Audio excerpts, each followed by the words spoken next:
साम्राज्य सामान्यांचा असामान्य आवाज। 1.5 लाखाची लाच मागणाऱ्या पोलीस हवालदारास अँटी करप्शनने घेतले ताब्यात।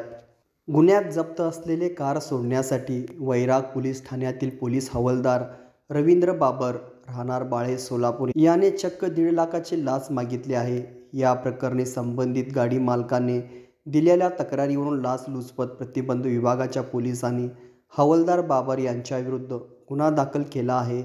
यातील तक्रारदाराची इर्टिगा कार वैराग पोलिसांनी गुन्ह्यात जप्त केली होती। ही कार सोडण्यासाठी आणि गुन्ह्यातील कलम वाढ न करण्यासाठी हवालदार बाबर यांनी तक्रारदाराला 1.5 लाखाची लाच मागितली। त्यानंतर तडजोडीवर 1,30,000 रुपये ठरले। हवालदार बाबर यांनी लाच मागितल्याचे निष्पन्न झाल्यावर लाचलुचपत प्रतिबंध विभागाने पोलीस निरीक्षक महाडिक यांनी गुन्हा दाखल करण्याची कारवाई केली।